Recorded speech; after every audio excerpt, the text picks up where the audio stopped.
Hello everyone, welcome to the Richest Men in Town podcast. I'm Mike Freeman, and along with my good friend and co-host Tyler Gould, we're excited to welcome you to our little podcast project. Tyler and I are just a couple of middle-aged husbands and dads driven to live our best lives. We want to be better every day, so here we'll be sitting down with great people. Not famous people, but great people that we admire, to learn their secret to living the rich life. Probably not the rich life you're thinking of. Our guests come in humbled and surprised at the invitation and hopefully leave feeling proud and grateful, realizing just how good they really have it. So pull up a chair, stay a while, and raise a glass with us as we toast our guests to the richest men in town.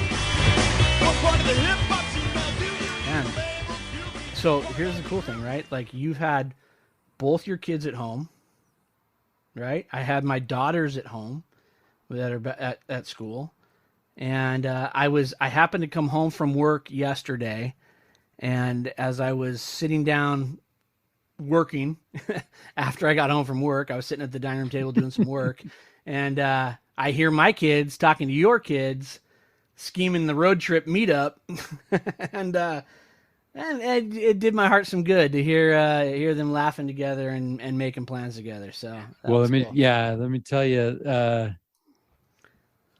Yeah, I don't know. The things you tell yourself, right? Like, so my kids drove off today. I told myself this won't be emotional because tomorrow I'm in the car following them, right? Yeah. But when you see your son holding the box, yeah, and he's in the living room and he's kind of looking around, like you can see he's kind of taking a mental picture.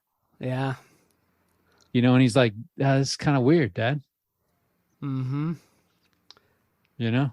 Yeah, it's weird, man, because they come back and they're guests. Yeah, and they're not. You know, that's the weird part. He's like, yeah, I left you your 5 wood.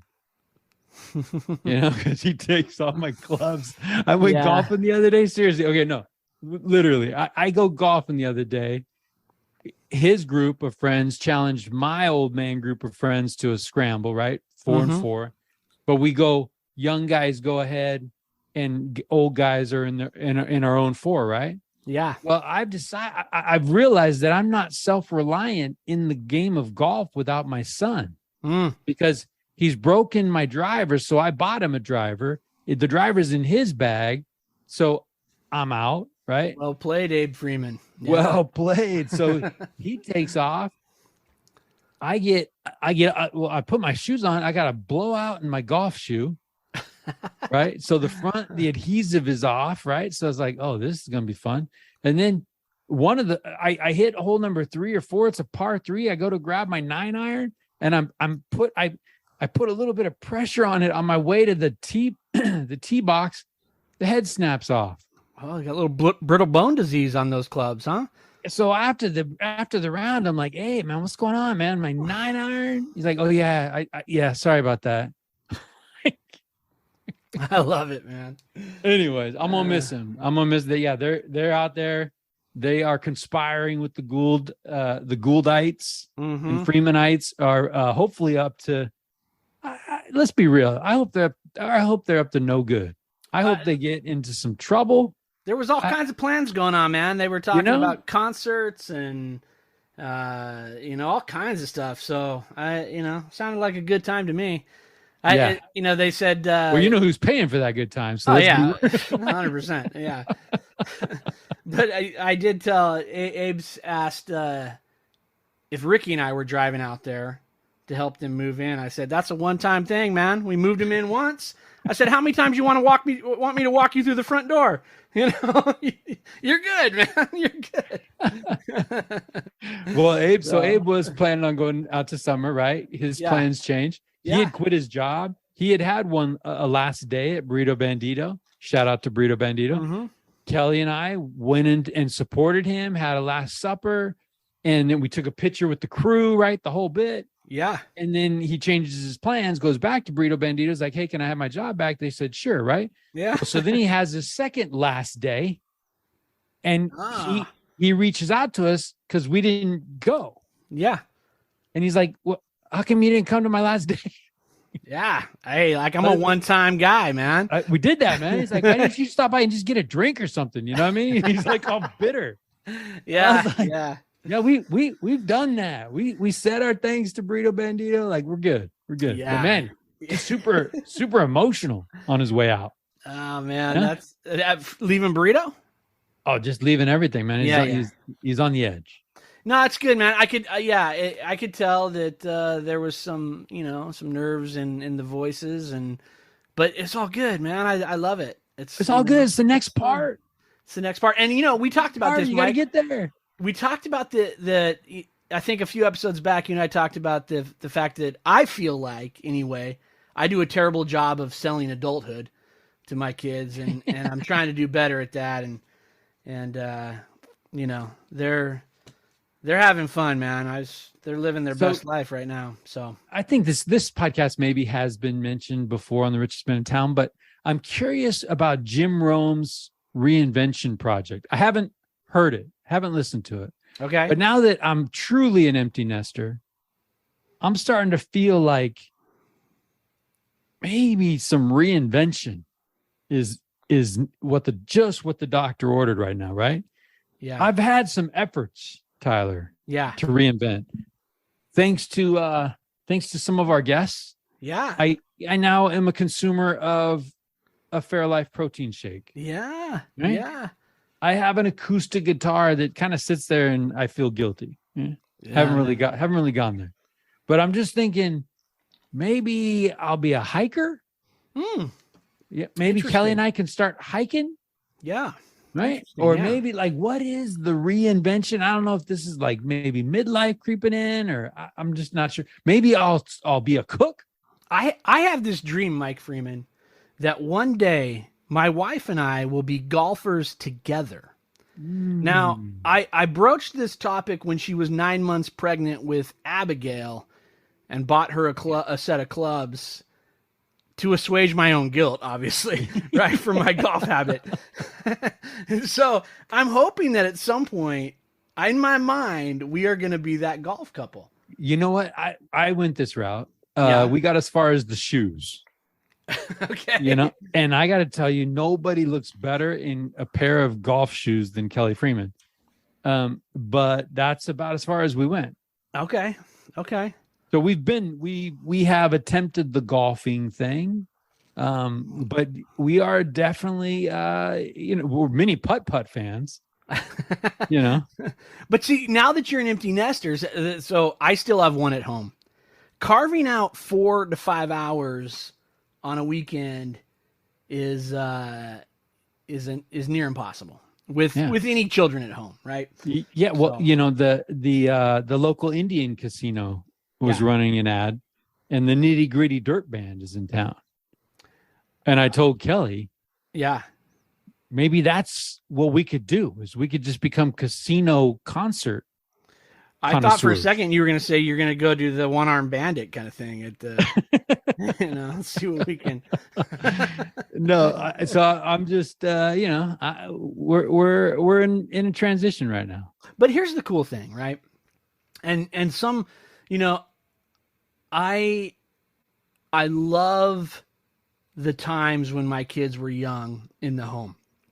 Some of my favorite memories, right, is those little kids running around the house and all the fun that's associated with that. But I also have these very fond memories of when Ricky and I had no kids.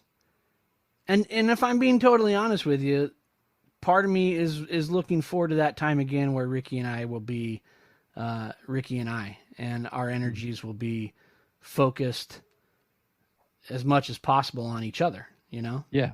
And I love that idea of reconnection, new growth, all of those kind of things. I mean, the things that you and I kind of look for on a personal level, it's exciting to be able to have at some point in time your partner's involved in that process with you, Yeah, work told me I need to bring her home something fluffy to pet on. I'm like, I'm kind of working on being her something fluffy. I'm trying to get less fluffy. That's the,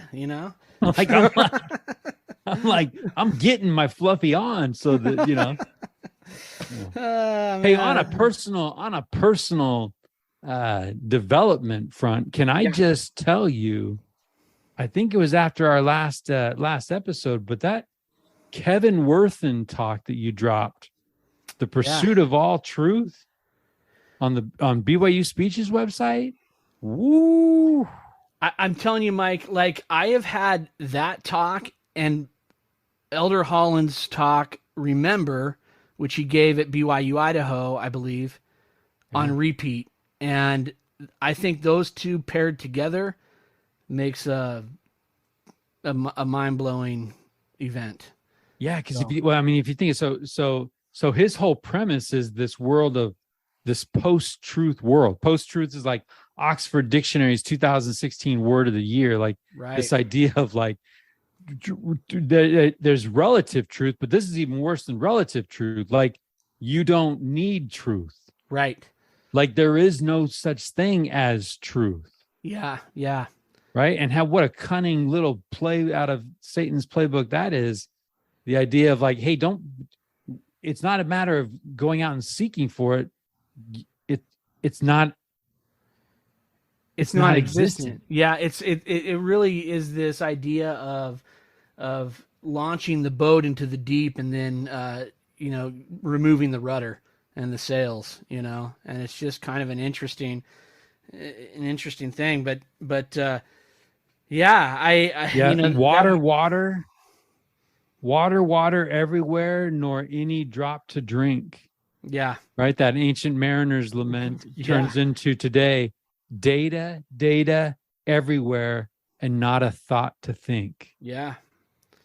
It's pretty interesting. And that, it's a great talk. Maybe we'll drop that in the show notes if we get those back into the rhythm, man. But I would love to share that with our audience and let them dive into that a little bit.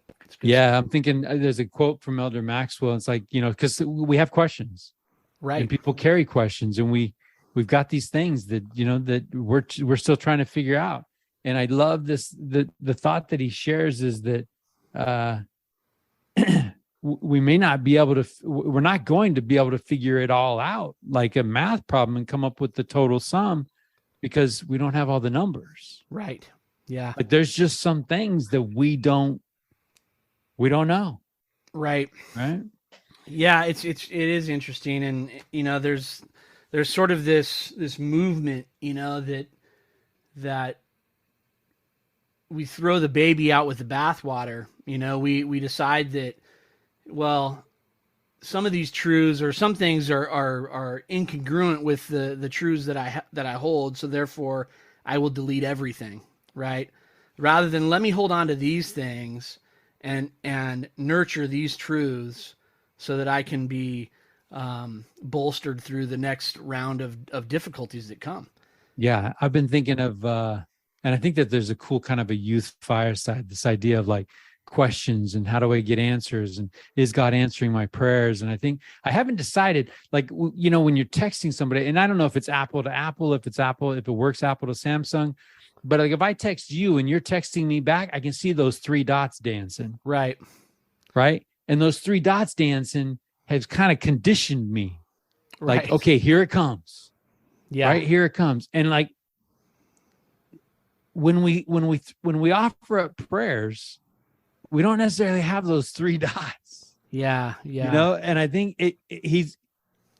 we know that those prayers are heard. We know that those prayers are answered. But I think we've got some things in our lives that are conditioning ourselves for answers to look and feel a certain way in a certain time frame, right? I'm going to text Tyler. Tyler's going to get back to me. How do I know he's getting back to me? Oh, because I got those three dots right there, and here it comes. Right. Yeah. It's like, yeah, that's not necessarily the way things work with heaven. And and I just actually spoke about this on Sunday, and I honestly, actually, that's what got me thinking about it, because you were sharing some thoughts going into that talk. Yeah, and it's difficult because even when you're looking at examples of people that have received answers, you're looking at the end result, right? But you're not looking at the space of time between when the question was asked and when the answer was received. And I always go back to that idea of Enos. Let me tell you about the wrestle. Let me tell you about the struggle, right? Let me tell you as I, prayed all day and all night, right? Like the amount of work and patience that goes into receiving any kind of direction, and the idea that timing is everything for God, right? So, you're sitting on it going, nothing's coming, but something's coming. It's not. Something's coming, right? It's not there, right? Something's coming. So, or like what, the question might be, hey, you're the catalyst here, right? God needs us to have that desire. God needs us to put some skin in the game. Yeah. Right. God doesn't need us to do anything, but you know what I'm saying? Like we, based on so many things are based on faith and based on desire. And it's like, I'm not too big on like the day and the night that Enos prayed. That just shows that Enos wanted it really bad. That 100%. Like the length of time has really nothing to do with it, but the idea that he's committed to the work of it, right? Regardless of what that length is.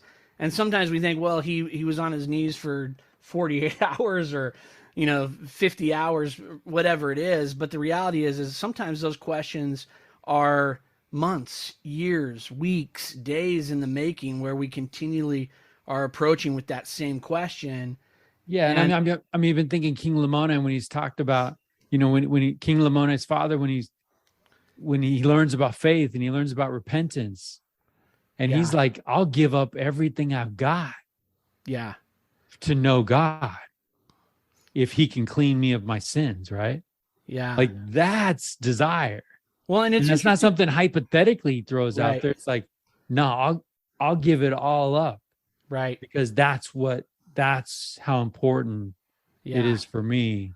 And in that talk, he drops, Kevin Worthen drops this to end, quoting Joseph Fielding Smith: the greatest truth is that Jesus is the Son of God, the Redeemer of the world, who came into this world to die that men might live. It is far more important to know that than it is to know all that can be obtained in secular education.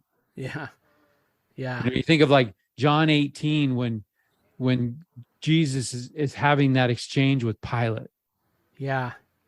And he's like, art thou the King of the Jews? And he's like, to this end was I born, to testify of truth. And Pilate answers, what is truth? Absolutely. You know what's interesting to me is, so I was reading in Ether 3, right? And this whole idea of the brother of Jared and the stones to create light. And I shared that part of that in on Sunday, and a friend of mine texted me and he said, what's interesting about that scripture that you shared is that's the same way Noah lit the ark. And the brother Jared knew that if God could do it for Noah, he could do it for him. And so the idea, he said he must have been studying the scriptures. And I love that idea, right? That like sometimes we work it out, we ask the question, we take it to God, then we go back and we re-examine it, and those answers start to kind of take shape, And then it's right, if we look at that chapter 3 example, the answers take shape, and what does he do? He goes back to him and says, okay, how about this? I know that you can do this. And so it's kind of an interesting model, So yeah, and humility, right? Like this is what I got. I know that you can do anything. I got a situation. This is what I got. And I think part of it is like, part of this wrestle is that, come unto me, all ye that labor. Right. That's the labor. 100%. Yeah. Right. And like we cast, in order to be forgiven, we bring our sins and we cast them at his feet. Right. Metaphorically in my mind, but I got to yield. I got to surrender. I can't white knuckle my favorite sins and be like, no, you'll forgive me. No, he's not going to take it. Right. You got to surrender those things. And I think so many times, maybe we're not surrendering this need to know. Like I got this question and I'm white knuckling this question and I'm like, man, I need to know these things. I need to know these things. And he may be saying, if we could actually get out of ourselves a little bit, he may be saying, no, you don't need to know that. Right. Right. Or give that up, or like you said, timing, right? Give that up. And in 5 years, you're going to have a totally different perspective. And let's come back and talk about that. And we're like in our own mortal brain, like, oh, 5 years. Like I got to know this now. I got to have this right now or else. Right. Cause I read this website or this guy came up to me and said, hey, did you know this about your church? Or, hey, did you know? Yeah. Like, yeah, 100%. And you and I had this conversation, I think, a few weeks back that I think it was privately. We weren't recording at the time, but this idea of alignment, and are we aligning ourselves the right way? Are we trying to force alignment, right? Like bend God to where we're at. Hey, can you come over here and meet me here? Or instead of saying, let me let go of this stuff and I'll come over here and meet you here, even though this is uncomfortable for me. Right? Yeah.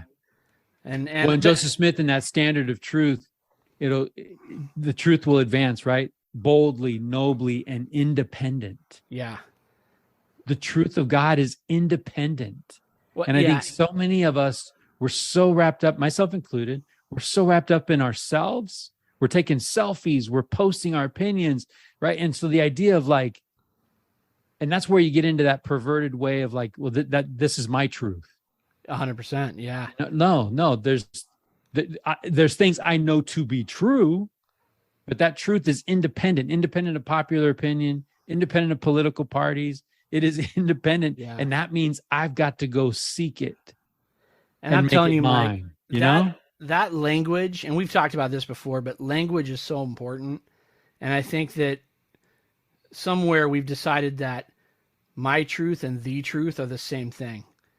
And that's a scary thing, right? Because I think when we say my truth, in my mind, I'm trying to align something with me, right? Rather than me saying, all right, where do I have to be? What do I have to let go of in order to be right? Let me take some inventory and like, hey, God, I know you're true. Where am I out of alignment? Yeah. Right. Where am I out of that alignment? And how can I correct and sync back up with you? Not you, because syncing really with me. tempting, that slippery slope of saying, well, you love me, so therefore you will accept. Yeah. It's like he will love you. Mm-hmm. But it is up to us to align ourselves with those things, because God is just. God is merciful, but God is just. So here's something I've been thinking of lately. We talk about hinge moments. Yeah. Right? Think about this. We're going to pass away, and we're going to leave this mortal life someday. And we're going to be up in some kind of eternity, some kind of eternal existence. There's going to be some judgment. There's going to be some, I don't want to speculate on maybe where I'm going to land. Right. But I'm going to be around for eternity. Somewhere. And in that eternal existence, I'm still going to be talking about hinge moments in my mortal life.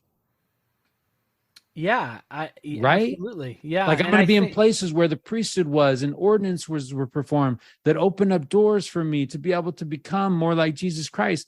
And in an eternal realm, I'm going to be talking about hinge moments of my mortal existence. And my brain can't really handle, I'm struggling to even process that, right? Yeah. That just makes those hinge moments all the more important, because the size of that door that is swinging on those moments. Yeah. Right? Imagine being racked with regret in that eternal existence because you didn't. Right. But I do think, I totally agree with you 100%. And just as you're talking, I'm just thinking, man, we talk about eternal progression. I just feel like there's more hinge moments to come, right?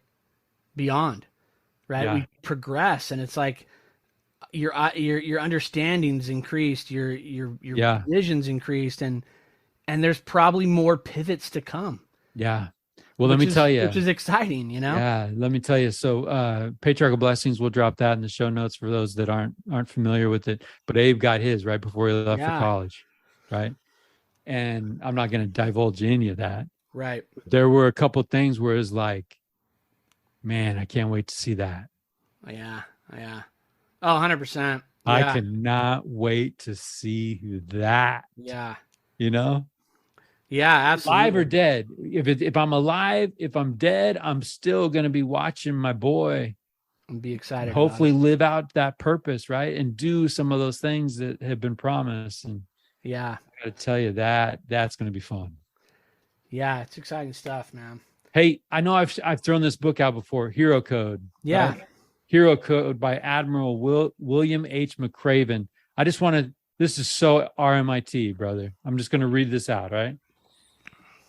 So he's got this hero code and he's got principles to live by. Yeah. Right. So this principle is, this particular one is about duty. Okay. Yeah. There's an old proverb, for want of a nail, the shoe was lost. For want of a shoe, the horse was lost. For want of a horse, the knight was lost. For want of the knight, the battle was lost. For want of a battle, the kingdom was lost. The kingdom was lost for the want of a nail. And he goes on, right? There are many interpretations of this old saying, but to me it epitomizes doing your duty. If the blacksmith had done his duty and placed the nail in the horseshoe correctly, the kingdom would not have been lost, right? We each have a role. We each have a responsibility. And as we step into that, amazing things can happen. When we neglect that role, when we neglect that duty, some repercussions down the line could happen. Absolutely. And I just think, I think of our roles as husbands, as fathers, as community members, professional, religious organizations.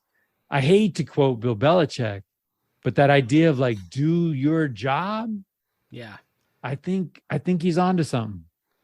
No, I agree, man. I think that there's there's a lot to that, right? I think that if we just sometimes you just have to kind of buckle down, do the small things, and your vision increases as you do that. Yeah. Well, and there's that force to move you out of your place, right? Yeah. Because if you're not in your place, your duty doesn't get done, and the whole thing starts to, I love it, man. We were driving back from the beach last night with the girls before they. That's rough, man. That's rough. That's kind of rubbing it in, I think. Right? Yeah. That's rubbing it in a little bit. It was a beautiful night at the beach, and we were driving back, and they were kind of talking about, some of the things they're dealing with at school, and Abby says, well, you can do anything for a semester, right? And I love that idea of like, we just buckle down, we'll put our nose to the grindstone, and we'll get through this thing, and then we'll look up, and there will be better things there.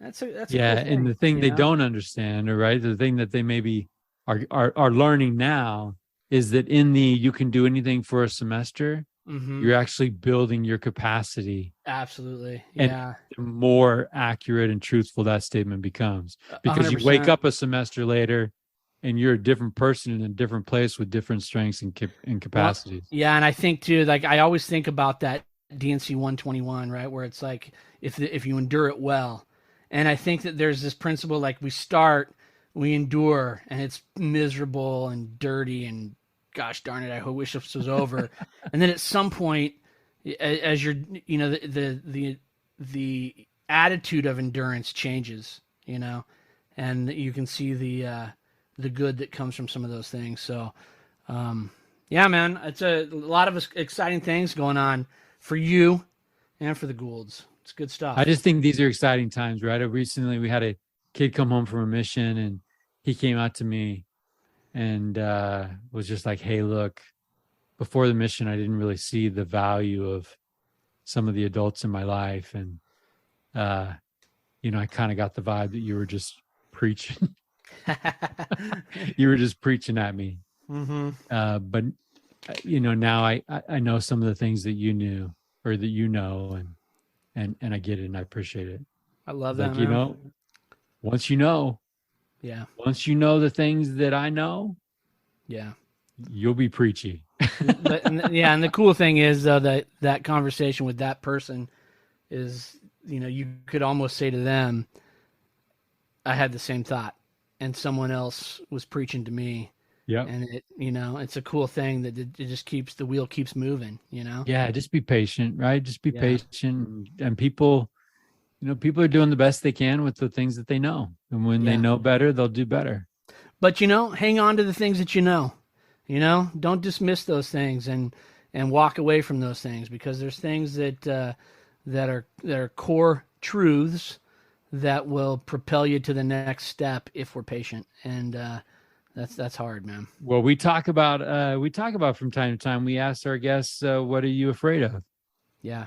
And I think actually we can go back to maybe episode 2, right? After the launch, and we asked ourselves our own questions. And I think if you look back on maybe that episode, my answer to the things that I'm afraid of is just that, right? Things that I knew, lock solid knew, become slippery because I forget. Yeah. And you go to and life throws you something and it's like, okay, I need that now. And you go to get it. You haven't nourished it. You haven't taken care of it. And she's gone. He's gone, man. He's gone. Yeah. And that's scary when you're facing that scary Goliath and you go for the sling and there's no sling. Yeah. Yeah. It's not a good spot. Not a good spot. It's not a good spot, but there's, what is it? Alma 5, right? Alma 5:26. Can you sing so now, right? You're right. And if you can't, you can again. That's the important part, right? So sing the song of redeeming love. Yeah. Right? And if you can't, don't worry, you can again. Just don't give up on that. So good things, man. This has been fun, Mike. I'm excited.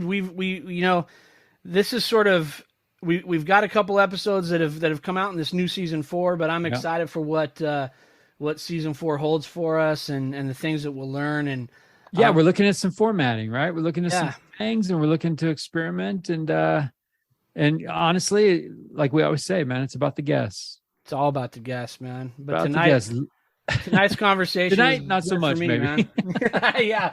But I appreciate your thoughts tonight. It was fun. So it was fun. Today was a moment, Today was a moment. You kind of reach down, pick up a rock, and you want to remember that moment with kids driving off, and you're not going to believe this, right? So I get home last night, church meetings, kids are packing up. I come in kind of late, and there's Abe's got a visor in his car, that is not functioning properly. Okay, and Kelly's like, hey, I need you to fix that because they're driving 12 hours tomorrow. Right. Had a true, remember Richest Men in Town, or remember It's a Wonderful Life when Sam comes into town with the fancy car. Yeah. Right. Hey, you want to go down to Florida with me? And it's like, I can't get away. And got your old jalopy, man. He's got the old jalopy. I sent my kids off in a jalopy, right? 2007 Mazda MPV, right? So nothing says jalopy like this. The visor isn't functioning, and I'm like, okay, I gotta fix this, right? Yeah. So first of all, the clip is broken. Work with me here. Okay. The clip on the visor is broken, so it doesn't catch. So it's hanging in front of your face, right? Zip tie. Whoop. Dude. Zip tie, beautiful. So now it's in the right place, but it's tired and it just falls down, right? Yeah. Falls down. We tried some of that seal tape, that super strong adhesive tape. No, Flex Seal's crap. This episode is not brought to you by Flex Seal. Not brought to you by Flex Seal. What it's brought to you by is a Rapala lure. Oh, that's brilliant. Oh my goodness gracious. I love it, man. Take one of the hooks and put it into the sealing liner. And the other hook I put into the visor. Boom. Solid. You know what, man? Look, if you're going to send your that's kids... freaking MacGyver. It is MacGyver. And if you're going to send your kids off in a jalopy, don't buy a new visor. You fix it with a fish hook and a zip tie, and you send them on their way. And Kelly's plan was sawzall the visor, right? But like you're driving east at 6 o'clock in the morning. You need to undo that fish hook and let that thing block the sun, man.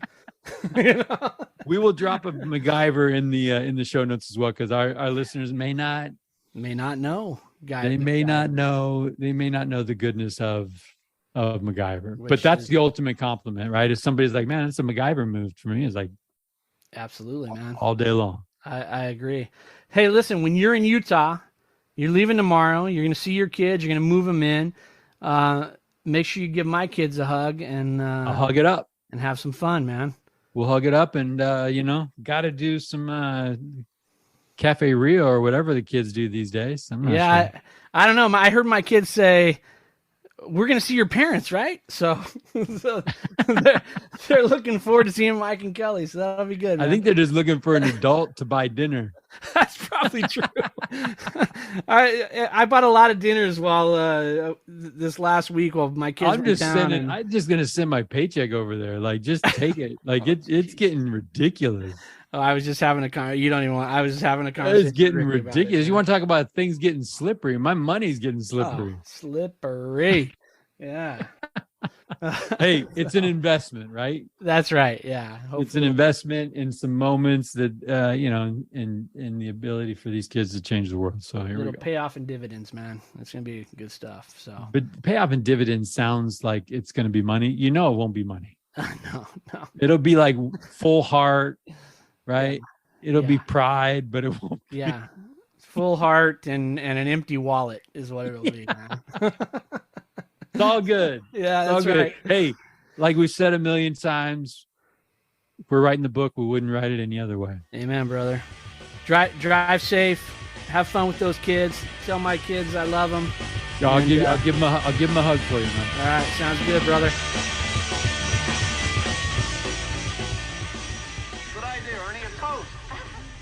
My big brother George, the richest man in town.